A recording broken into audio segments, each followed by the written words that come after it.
जब गरीबों को सताया जाता है, दलितों को दबाया जाता है, अत्याचार अपने चरम सीमा पर होता है, तब अपने समाज और अपने धर्म के लिए एक योद्धा का जन्म होता है, जो बिना किसी भेदभाव के अपने समाज, अपने अधिकार के लिए लड़ता है और इतिहास के पन्नों में अपनी एक अलग छाप छोड़ता है। ये कहानी है उन दिनों की जब सोने की चिड़िया कहे जाने वाले भारत को अंग्रेज खोखला कर रहे थे, क्योंकि उन दिनों भारत के गरीब किसानों से जबरदस्ती उनका अनाज छीना जा रहा था।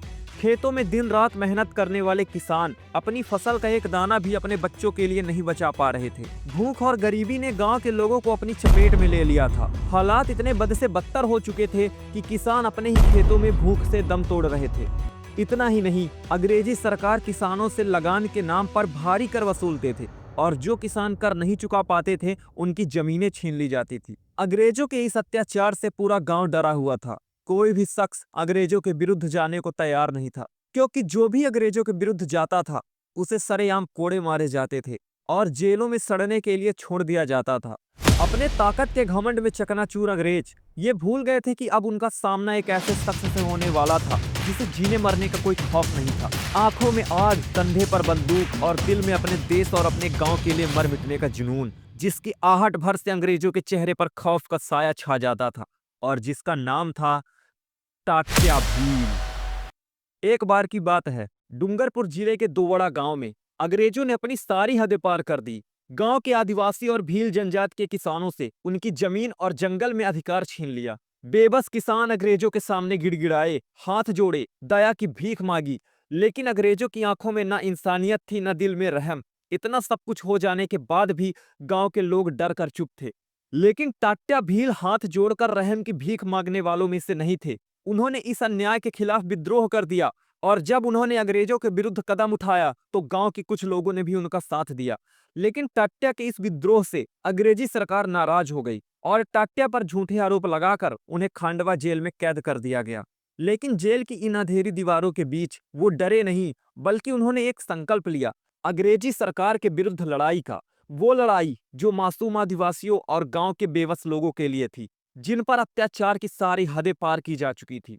जेल में अपनी सजा काटने के बाद टाट्या जेल से बाहर निकले और जंगलों को ही अपना घर बना लिया। लेकिन अब वो अकेले नहीं थे, क्योंकि उनके साथ वो सभी लोग शामिल थे जिनके साथ अंग्रेजों ने अत्याचार किया था। गांव के ये किसान अब अंग्रेजों के विरोध में थे। साल 1878 के आसपास की बात है। अंग्रेज गांव से अनाज और कीमती सामान को मालगाड़ी से अपने देश लेकर जा रहे थे। लेकिन जब ये बात टाट्या को पता चली तो उन्होंने अपने साथियों के साथ मिलकर गुरिल्ला युद्ध की रणनीति अपनाते हुए रात के अंधेरे में सारा माल लूट लिया और अगले दिन वही लूटा हुआ माल गांव के गरीबों में बांट दिया। इस घटना के बाद अंग्रेजी सरकार में खलबली मच गई और इस लूट से गुस्साई अंग्रेजी सरकार ने जंगल में अपने सैनिक छोड़ दिए। लेकिन उन्हें कोई सुराग नहीं मिला, क्योंकि कई सालों तक जंगल में रहने के बाद टाट्या और उनके साथियों को जंगल के कोने कोने की सटीक जानकारी हो गई थी, जिसकी वजह से वो ऐसी जगह छुप जाते थे जिसकी कल्पना तक अंग्रेज नहीं कर सकते थे। अब हर बार जब भी अंग्रेज गांव का माल लूट कर विदेश ले जाते तो उन्हें टाट्या रास्ते में ही लूट लेते थे और गांव के गरीबों में बांट देते। अंग्रेज अब बहुत परेशान हो चुके थे, इसीलिए अंग्रेजों ने इस बार दो अलग अलग रास्ते से माल ले जाने की योजना बनाई। लेकिन फिर वही हुआ, टाट्या ने अपने बॉडी डबल का फायदा उठाते हुए दोनों जगहों से माल लूट लिया और गांव के गरीबों में बांट दिया। अब आप सोच रहे होंगे कि उस जमाने में उन्होंने अपना बॉडी डबल कैसे बनाया। तो वो एक खास तरीके का वस्त्र पहनते थे जो उनकी पहचान बन चुका था। इसीलिए उन्होंने उसी तरह के और भी वस्त्र बनवाए और अपनी ही तरह के कद काठी के व्यक्ति को ये वस्त्र पहनाकर अपना बॉडी डबल तैयार कर लिया था। टाट्या और उनके बॉडी डबल एक साथ अलग अलग जगहों पर छापा मारते, जिसकी वजह से अंग्रेजों की नींद उड़ जाती थी। टाट्या इसी तरह कई सालों तक गांव के गरीबों और आदिवासियों की मदद करते रहे, जिसकी वजह से गांव के लोगों ने उन्हें टाट्या मामा कहना शुरू कर दिया था, क्योंकि वो गांव के लोगों के लिए एक मसीहा बन चुके थे। टाट्या पूरे प्रदेश में प्रसिद्ध होने के साथ साथ अंग्रेजों के लिए बाधा बनते जा रहे थे।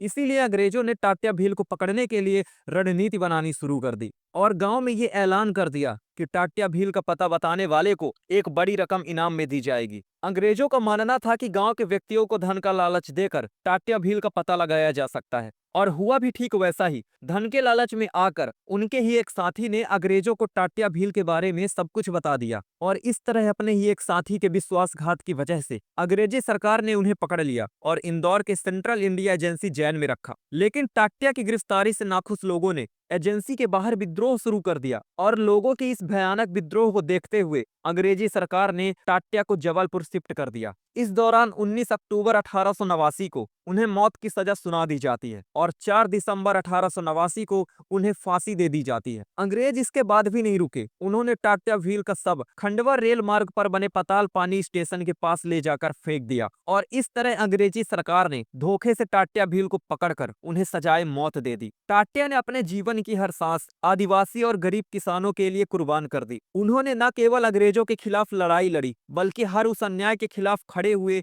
जिसने इंसानियत को शर्मसार कर दिया था। टाट्या भील की कहानी हमें याद दिलाती है कि अन्याय के खिलाफ लड़ने का साहस और अपनों के लिए मर मिटने का जुनून ही सच्ची आजादी की बुनियाद है। अगर आपको वीडियो पसंद आई हो तो प्लीज सब्सक्राइब कर दीजिएगा, लाइक कर दीजिएगा। हम मिलेंगे अगली वीडियो में, तब तक के लिए बाय बाय। अगर आप वीडियो अभी तक देख रहे हो तो प्लीज लाइक कर देना, प्लीज लाइक कर देना।